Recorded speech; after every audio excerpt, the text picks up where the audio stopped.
नमस्कार दोस्तों, स्वागत है आपका आज के मुख्य समाचार में, जिसमें सबसे पहली और बड़ी खबर में आपको बताएंगे कि दिल्ली की सीमाओं पर 10 दिन में 1 लाख किसान पहुंचने का दावा। दूसरी बड़ी खबर में जिक्र होगा कि लाल किले पर नहीं, सिर्फ दिल्ली बॉर्डर पर ट्रैक्टर रैली निकालेंगे किसान। और तीसरी बड़ी खबर में आपको बताएंगे कि किसान आंदोलन के दबाव में दुष्यंत चौटाला, हरियाणा में जबरदस्त सियासी भूचाल, पार्टी बचाने के लिए एनडीए से बना सकते हैं दूरी और गिर सकती है हरियाणा की भाजपा सरकार। दोस्तों, हर एक खबर की गहराई में आपको ले जाएंगे, लेकिन उससे पहले अगर आप भी देश के किसानों के साथ खड़े हैं तो आप अभी इस वीडियो को लाइक कीजिए और इस लाल बटन को दबा के इस चैनल को फ्री में सब्सक्राइब करके घंटी बजाकर कमेंट में लिखिए जय हिंद। दोस्तों, रुक करते हैं तमाम बड़ी खबरों की तरफ। दिल्ली की सीमाओं पर 10 दिन में 1 लाख किसानों के पहुंचने का दावा, नेता बोले हक लेकर रहेंगे। जी हां दोस्तों, कृषि कानूनों को रद्द कराने की मांग को लेकर आंदोलन कर रहे किसानों ने दिल्ली में गणतंत्र दिवस की परेड निकालने का ऐलान किया है। यह परेड भले ही 26 जनवरी को निकाली जाएगी और किसानों से 23 जनवरी तक पहुंचने का आह्वान किया गया हो, लेकिन किसानों ने पहले ही दिल्ली की सीमाओं पर पहुंचना शुरू कर दिया है। पंजाब व हरियाणा से लगातार ट्रैक्टर, ट्रॉली व अन्य वाहनों में किसान पहुंचने लगे हैं और 2 दिन में करीब 10,000 किसान पंजाब व हरियाणा से पहुंच चुके हैं, जिसको देखते हुए किसान नेताओं ने अकेले पंजाब व हरियाणा से अगले 10 दिन में 1 लाख किसानों की दिल्ली की सीमा पर पहुंचने का दावा किया है। हालांकि किसान नेताओं का कहना है कि वह देश भर के किसानों को बुलाने में जुटे हैं, लेकिन हरियाणा, पंजाब, यूपी, राजस्थान नजदीक होने के कारण इन पर ज्यादा ध्यान दिया जा रहा है।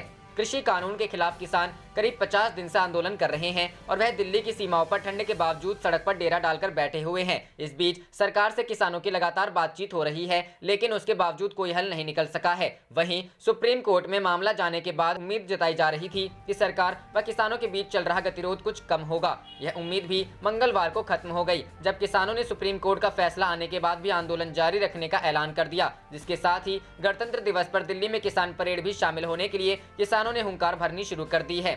पंजाब व हरियाणा के किसान ट्रैक्टर, ट्रॉली समेत अन्य वाहनों में दिल्ली की सीमाओं पर पहुंचने शुरू हो गए हैं। अकेले कुंडली बॉर्डर पर 2 दिन में करीब 10,000 किसान पहुंच गए हैं, जबकि पंजाब व हरियाणा से किसान के जत्थे आने का सिलसिला लगातार जारी है। इसके साथ ही किसानों ने हरियाणा, पंजाब, यूपी, राजस्थान, मध्य प्रदेश, उत्तराखंड में जागरूकता अभियान चलाया हुआ है, जिससे इन सभी राज्यों से ज्यादा किसानों को गणतंत्र दिवस परेड से पहले दिल्ली की सीमाओं पर बुलाया जा सके। तो करते हैं अगली खबर की तरफ। लाल किले पर नहीं, सिर्फ दिल्ली बॉर्डर पर ट्रैक्टर रैली निकालेंगे किसान। जी हां दोस्तों, नए कृषि कानूनों से नाराज किसानों को दिल्ली बॉर्डर पर प्रदर्शन करते हुए 50 दिन होने वाले हैं। 6 हफ्तों से ज्यादा समय गुजरने के बाद भी किसानों और सरकार के बीच किसी एक बात पर सहमति नहीं बन पाई है। किसानों की ओर से किए जा रहे आंदोलन के बीच खबर आ रही है कि किसान अब 26 जनवरी को लाल किले पर ट्रैक्टर रैली नहीं निकालेंगे। किसान संगठन की ओर से कहा गया है कि अब किसान दिल्ली बॉर्डर पर ही रैली निकालेंगे। बता दें कि भारतीय किसान यूनियन के नेता बलबीर सिंह राजेवाल ने किसानों को एक खुले पत्र में स्पष्ट किया है कि ट्रैक्टर मार्च केवल हरियाणा, नई दिल्ली सीमा पर होगा। लाल किले पर ट्रैक्टर रैली निकालने का किसानों का कोई इरादा नहीं है। राजेवाल ने उन किसानों को भी अलगाववादी तत्वों से दूर रहने को कहा है जो लाल किले में बाहर ट्रैक्टर मार्च निकालने की कोशिश कर रहे थे। बता दें कि सुप्रीम कोर्ट के कमेटी वाले फैसले पर भी किसान संगठन संतुष्ट नजर नहीं आ रहे हैं। देश के अलग अलग हिस्सों में किसानों ने लोहड़ी पर कृषि कानून की प्रतियां जलाई और आंदोलन को और तेज करने की अपील की। रुक करते हैं अगली खबर की तरफ। किसान आंदोलन के दबाव में दुष्यंत चौटाला, पार्टी बचाने के लिए एनडीए से बना सकते हैं दूरी, पीएम मोदी से की मुलाकात। जी हां दोस्तों, केंद्र सरकार के कृषि कानूनों के विरोध में किसानों की ओर से किए जा रहे प्रदर्शन के चलते हरियाणा की भाजपा जजपा गठबंधन सरकार की दिक्कतें बढ़ने लगी हैं। जजपा नेता व उप मुख्यमंत्री दुष्यंत चौटाला ने बुधवार को प्रधानमंत्री नरेंद्र मोदी से मुलाकात कर उन्हें सारी स्थिति से अवगत कराया है। इसके पहले मंगलवार को चौटाला ने अपने विधायकों से चर्चा करने के बाद मुख्यमंत्री मनोहर लाल व अन्य प्रमुख नेताओं के साथ गृह मंत्री अमित शाह से मुलाकात की थी। किसान आंदोलन की आज हरियाणा की मनोहर लाल सरकार तक पहुंचने लगी है। सरकार में भाजपा की सहयोगी जजपा इस मुद्दे पर दो फाड़ है और उसके आधे से ज्यादा विधायक आंदोलन के साथ हैं। इससे परेशान चौटाला इसका जल्द से जल्द समाधान चाहते हैं। कांग्रेस भी किसान आंदोलन को लेकर दबाव बना रही है, जिससे जजपा के विधायकों के टूटने का भी खतरा है। ऐसे में दुष्यंत ने पहले मुख्यमंत्री के साथ मिलकर अमित शाह को सारी स्थिति से अवगत कराया और अब प्रधानमंत्री नरेंद्र मोदी से भी बात की है।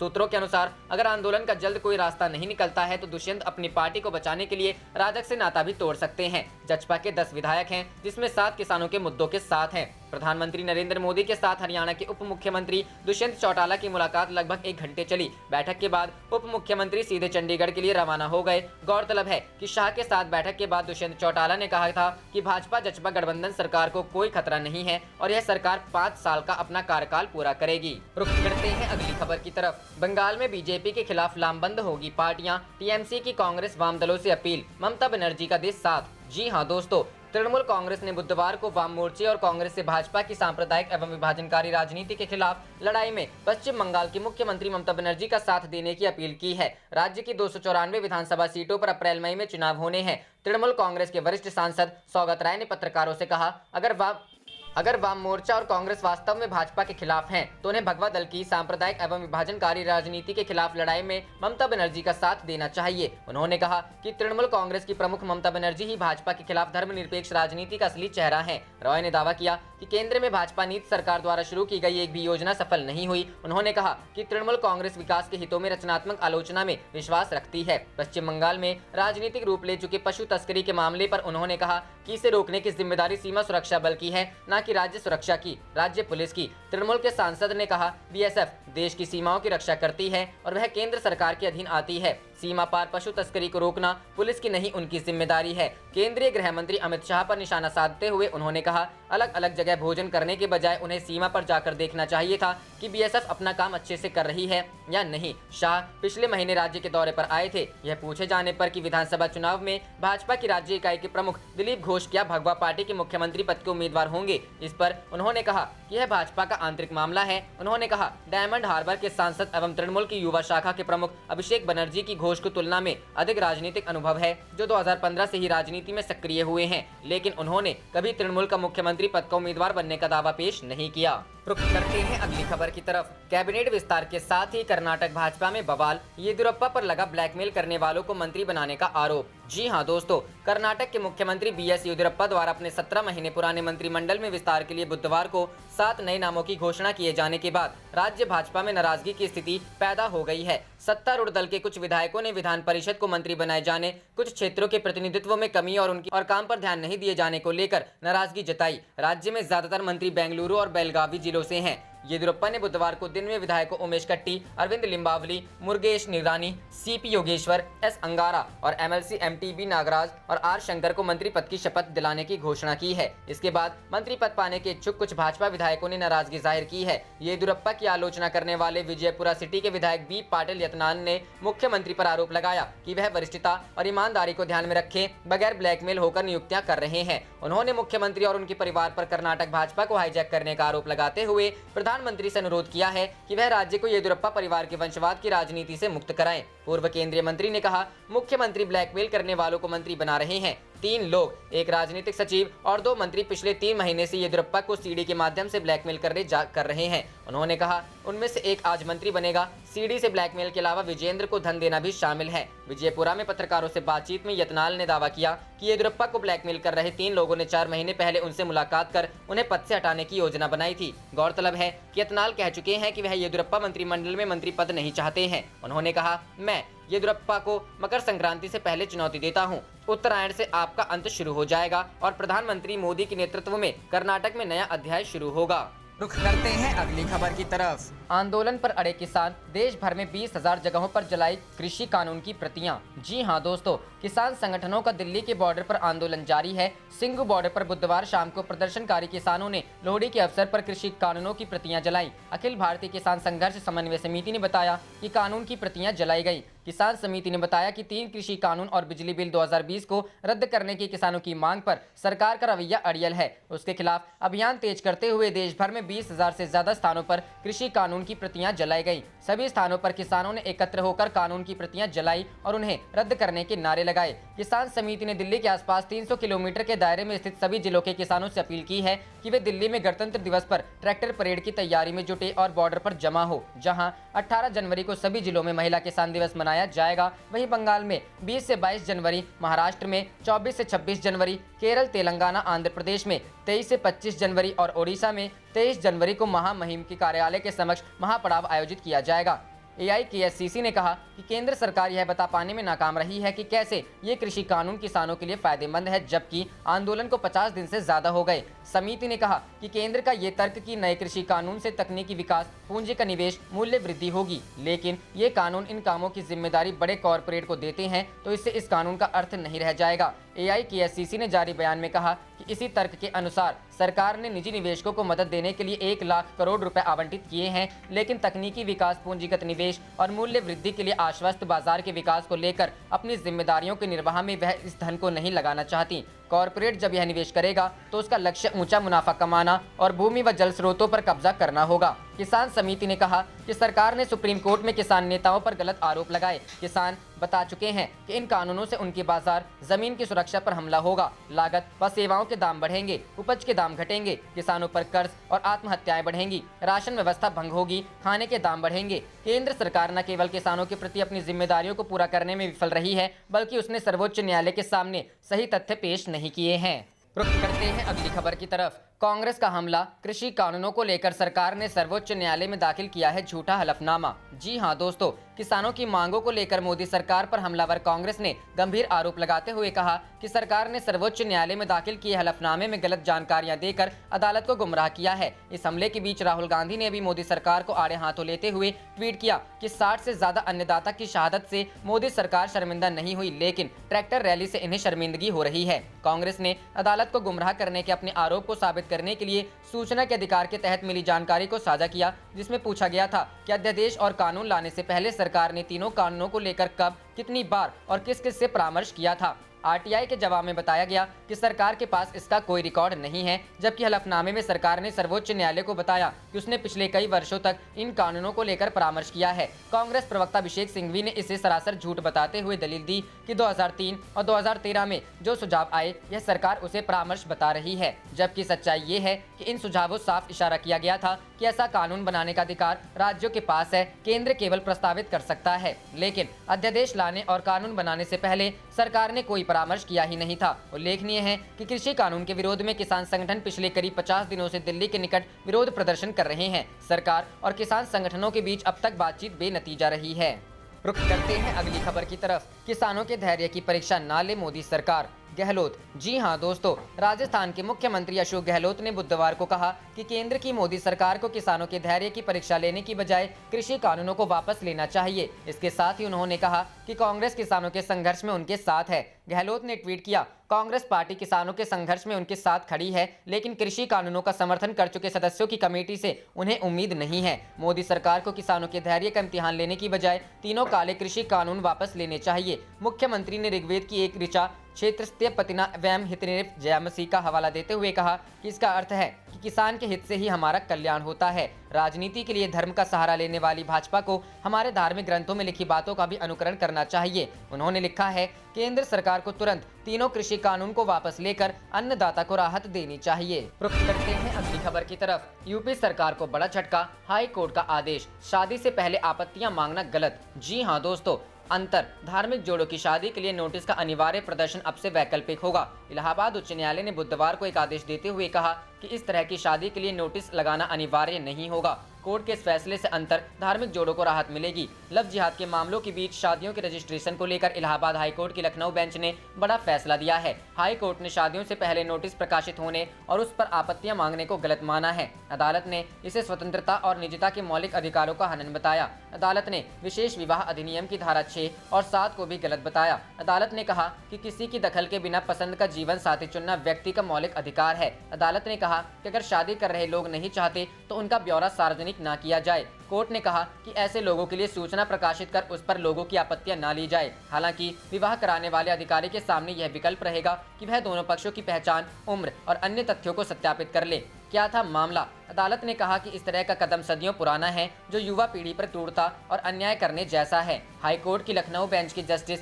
विवेक चौधरी ने यह फैसला दिया। साफिया सुल्तान की बंदी प्रत्यक्षीकरण याचिका पर कोर्ट ने यह आदेश दिया है। साफिया सुल्तान ने हिंदू धर्म अपनाकर अभिषेक कुमार पांडे से शादी की है। साफिया सुल्तान ने अपना नाम बदलकर सिमरन कर लिया है। हाईकोर्ट ने सुनवाई पूरी होने के बाद 14 दिसंबर को फैसला सुरक्षित कर लिया था। हाईकोर्ट के लखनऊ बेंच ने अपना फैसला सुनाते हुए याचिका निस्तारित कर दी। रुख करते हैं अगली खबर की तरफ। किसानों के समर्थन में बीजेपी नेता ने छोड़ी पार्टी, अकाली दल में गए। जी हां दोस्तों, किसानों के साथ एकजुटता दिखाते हुए पंजाब के फरीदकोट के बीजेपी अध्यक्ष विजय छाबड़ा ने पार्टी छोड़ दी और अकाली दल में शामिल हो गए। छाबड़ा फरीदकोट नगर निगम में पार्षद भी हैं। मालूम हो कि कुछ ही समय पहले शिरोमणि अकाली दल एनडीए से अलग हुआ है। ऐसे में अपने इस कदम से अकालियों ने भगवा पार्टी को जोर का झटका दिया है। जिलाध्यक्ष के पार्टी छोड़ने से अंदाजा लगाया जा सकता है कि बीजेपी पर पंजाब में कितना दबाव है। अकाली दल नेता सुखबीर बादल की मौजूदगी में छाबड़ा ने पार्टी ज्वाइन की। छाबड़ा ने कहा कि पार्टी नेतृत्व ने उनकी बात नहीं सुनी, इसलिए उन्होंने बीजेपी छोड़ देना ही ठीक समझा।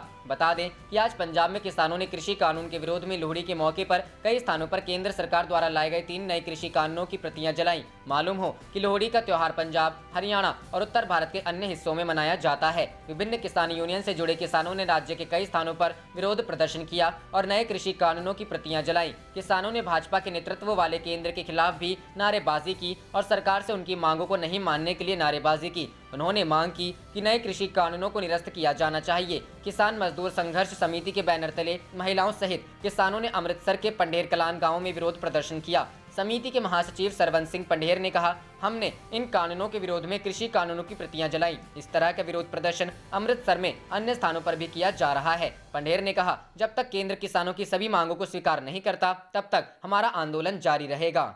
करते हैं अगली खबर की तरफ। दुष्यंत के विधायक टूटे तो निर्दलीय भी छोड़ सकते हैं खट्टर का साथ। अविश्वास प्रस्ताव लाने की तैयारी में कांग्रेस। जी हां दोस्तों, कृषि कानूनों के खिलाफ किसानों के आंदोलन के बीच कांग्रेस की नजर हरियाणा पर है। हरियाणा में भाजपा सरकार पर दबाव बढ़ता जा रहा है। मुख्यमंत्री मनोहर लाल सरकार का समर्थन कर रही जननायक जनता पार्टी और कई निर्दलीय विधायक इन कानूनों के खिलाफ हैं। वह किसानों की कानून वापस लेने की मांग के साथ है। यही वजह है कि मुख्यमंत्री मनोहर लाल और उप मुख्यमंत्री दुष्यंत चौटाला ने केंद्रीय गृह मंत्री अमित शाह से मुलाकात की है। हरियाणा से ताल्लुक रखने वाले कांग्रेस के एक वरिष्ठ नेता ने कहा कि प्रदेश में भाजपा सरकार की राह आसान नहीं है। जननायक जनता पार्टी के अध्यक्ष के तौर पर दुष्यंत चौटाला ने इस मुद्दे पर सख्त रुख नहीं अपनाया तो कई विधायक उनके खिलाफ जा सकते हैं, क्योंकि जसपा को ग्रामीण क्षेत्रों से समर्थन मिला था। ऐसे में सरकार में बने रहने के लिए दुष्यंत चौटाला किसानों के हितों की अनदेखी करते हैं तो उन्हें अपने विधायकों को एकजुट रखना मुश्किल होगा। कांग्रेस के एक वरिष्ठ नेता ने कहा कि जसपा के कुछ विधायक अपनी पार्टी के खिलाफ रुख अपनाते हैं तो निर्दलीय विधायक भी पाला बदल सकते हैं। हरियाणा में मनोहर लाल सरकार को जसपा के 10 और 7 निर्दलीय विधायकों का समर्थन हासिल है। इंडियन नेशनल लोकदल के नेता अभय सिंह चौटाला के किसान के समर्थन में विधानसभा से इस्तीफा देने के ऐलान से भी उप मुख्यमंत्री दुष्यंत चौटाला पर दबाव बढ़ा है। ऐसे में पार्टी की नजर जसपा पर है। अविश्वास प्रस्ताव लाने की तैयारी। पूर्व मुख्यमंत्री भूपेंद्र सिंह हुड्डा पहले ही राज्य सरकार के खिलाफ विधानसभा में अविश्वास प्रस्ताव पेश करने का ऐलान कर चुके हैं। कांग्रेस का मानना है कि दुष्यंत चौटाला सरकार का साथ नहीं छोड़ेंगे। ऐसे में उनके विधायक बगावत का रास्ता अपना सकते हैं। अविश्वास प्रस्ताव इसी रणनीति का हिस्सा है ताकि किसानों के सामने दूध का दूध और पानी का पानी किया जा सके। रुख करते हैं अगली खबर की तरफ। किसान आज जलाएंगे कृषि कानूनों के प्रति सुप्रीम कोर्ट के फैसले के बावजूद आंदोलन जारी। जी हां दोस्तों, सुप्रीम कोर्ट ने मंगलवार को अगले आदेश तक नए कृषि कानूनों को लागू करने से रोक लगा दी। इसके बावजूद किसानों का प्रदर्शन दिल्ली की सीमाओं पर जारी है और किसान आज लोहड़ी पर तीनों कृषि कानून की कॉपी जलाएंगे। प्रदर्शन कर रहे किसानों ने गणतंत्र दिवस पर दिल्ली और देश के अन्य हिस्सों में ट्रैक्टर परेड निकालने की चेतावनी दी है। इससे पहले किसानों ने 7 जनवरी को दिल्ली के चारों तरफ ट्रैक्टर रैली निकाली थी। हालांकि केंद्र सरकार ने सुप्रीम कोर्ट से इस पर रोक लगाने की मांग की थी। इसके बाद कोर्ट ने मंगलवार को किसान संगठनों को नोटिस जारी कर जवाब मांगा है। लेकिन ट्रैक्टर रैली को लेकर राकेश टिकैत ने कहा कि 26 जनवरी को योजना के अनुसार ट्रैक्टर रैली जारी रहेगी और किसान सीमाओं को नहीं छोड़ेंगे। रुख करते हैं अगली खबर की तरफ। कृषि कानूनों को लेकर केंद्र पर हमलावर हुई कांग्रेस। राहुल गांधी ने मोदी सरकार से पूछा ऐसा सवाल। जी हां दोस्तों, कृषि कानूनों को लेकर कांग्रेस पार्टी का हमला केंद्र पर लगातार जारी है। सुप्रीम कोर्ट द्वारा किसानों के आंदोलन को समाप्त करने को लेकर सरकार के रुख पर सवाल खड़े करने के बाद कांग्रेस नेता राहुल गांधी ने भी मोदी सरकार को निशाने पर लिया है। उनका कहना है कि सरकार किसानों की बातों में उलझाने की कोशिश कर रही है। उन्होंने मांग की कि किसानों को राहत पहुंचाते हुए तीनों कृषि कानूनों को सरकार वापस ले।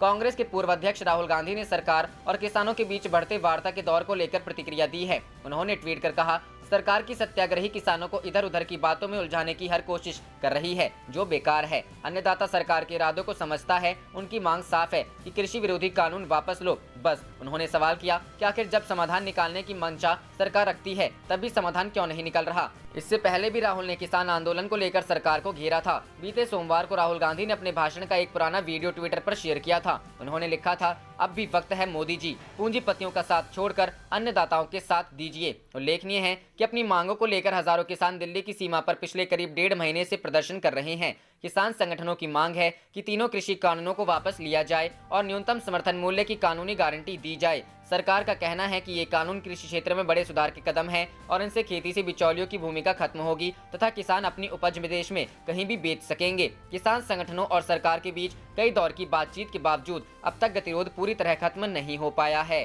रुख करते हैं अगली खबर की तरफ। अखिलेश यादव का भाजपा पर हमला, बोले सरकार सुप्रीम कोर्ट की तो सुन ले। जी हां दोस्तों, समाजवादी पार्टी के राष्ट्रीय अध्यक्ष अखिलेश यादव ने भाजपा पर जमकर निशाना साधा। सरकार अगर किसानों की बात नहीं सुनती तो कम से कम सुप्रीम कोर्ट की बात सुनकर कानून वापस ले ले। अखिलेश यादव मंगलवार को वाराणसी के बाबतपुर एयरपोर्ट पहुंचे थे। यहां से वे जौनपुर में पूर्व मंत्री पारसनाथ यादव की जयंती पर आयोजित कार्यक्रम में हिस्सा लेने रवाना हो गए। उन्होंने ओवैसी का नाम लेने से बचते हुए कहा कि यूपी की जनता भाजपा को हटाना चाहती है। कहा कि समाजवादी पार्टी किसानों, युवाओं, बेरोजगारों की लड़ाई लड़ती है। भाजपा अगर धरने पर बैठे किसानों की बात नहीं सुनती तो कम से कम सुप्रीम कोर्ट की बात सुनकर उसे सभी कानून वापस ले लेना चाहिए। ओवैसी के आजमगढ़ जाने के सवाल पर अखिलेश यादव ने कहा, आजमगढ़ से हमारा पुराना रिश्ता है। आप देख रहे थे आपका अपना चैनल जय हिंद जय भारत।